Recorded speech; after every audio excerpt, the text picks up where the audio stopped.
We've been able to reach one of the survivors from yesterday's event.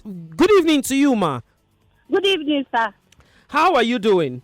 I'm fine. Okay, we were actually supposed to speak to your mom, but I gather that yourself and your mom were actually at the church yesterday when that Yes. tragic event happened.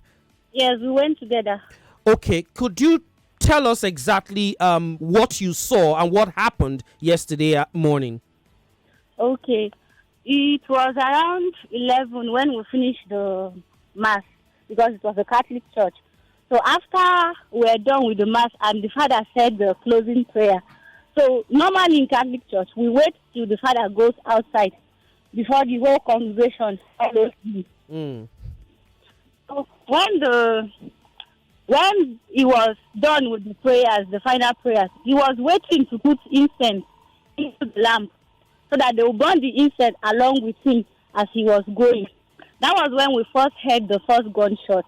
And everybody was like, what's happening? It's not a festive period. So why would someone shoot a knockout? People didn't really take it seriously because everybody thought it was a knockout. Then the second gunshot was heard.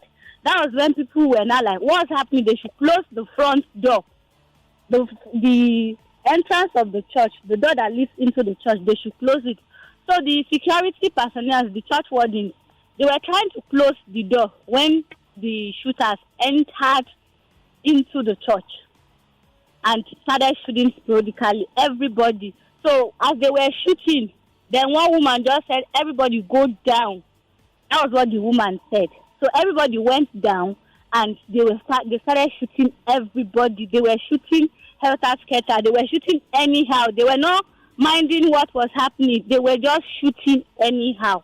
So people that were trying to escape from the doors, there was two other doors that were on the side of the churches, of the church. There were two doors that were the side of the church. People were trying to escape through that door.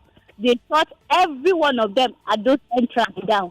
For me, I was sitting in the second row beside those doors. One of the doors. I was sitting in the second row beside there. So when they said everybody go down, I was already in the space. There is a space that is left when a roll is finished. There is a space left in the middle of the church. So I was already lying down there when they started shooting people that were at the entrance trying to get outside. So when they started shooting, people started falling down. So people fell on me, like 4 people fell on me. So my body, apart from my legs, were outside. But my whole body was inside those people because 4 people fell on me. So I couldn't see anything. I was just hearing gunshots.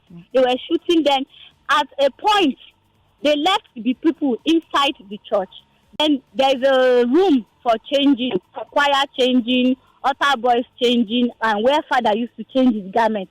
So they went inside those rooms because we could not hear gunshots from inside the church any longer. We were hearing it from the room. So they went inside there and shoot people that were there.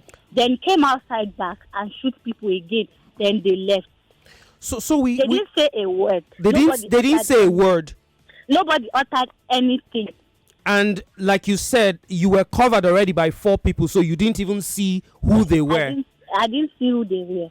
I didn't see anything. I don't even know if they were wearing masks because nobody could lift up their head. If you lift up your head, you could got it or something. So everybody was down on their head. So we've heard reports that there were dynamites that were thrown that was used to. They threw the dynamite like 3 times. Inside the church or outside? Inside the church. I heard it inside the church. Okay. All right. All right. I mean, this is just listening to you is traumatic. I can imagine how long you had to, play dead on the ground. And but so when all this had happened, how did you leave the church? Were you hot or anything? Were you taken to the hospital? No, I wasn't hot. It was those people that were covering me. All the 4 people that were covering me was hot. They were shot dead. Oh, those 4 people were dead, actually. Yes, because the last person that was on top of me, the first person that was on top of me, was the person's blood. That was the person's blood that soaked my clothes. So I was holding the person I don't know. I was holding the person's clothes. So when the bullet hit the person, I knew, because that was immediately when blood started flowing to my clothes and I was on the ground. So when they were gone, my mom see the bullet crashed her head. So she stood up, and there was a man that stood up. He started waking people that if you are alive, stand up. If you are alive, stand up. So I was trying to navigate myself from under those 4 people, but I couldn't. That was when my mom stood up and drew me out of them. Then immediately we carried our bags and left.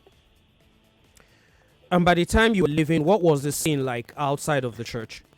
There were people, because first of all, we tried to jump a fence at the back of the church. We saw a woman and a child there. She was wrapping a child. Then they shot them, she and the child. They just shot them at the side of the church toilet. There's a fence there. So we're even trying to jump the fence first.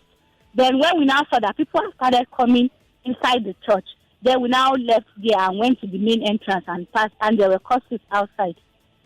Just left. All right, thank you very much, Miss Osondo. I don't know what else to say to you, but I would just say that one way or the other, I know it's going to be tough, but I hope that yourself and your mother and every other person you know in that church in Owo are able to get through this trying period. Thank you very much for talking to us. Thank you. You're welcome.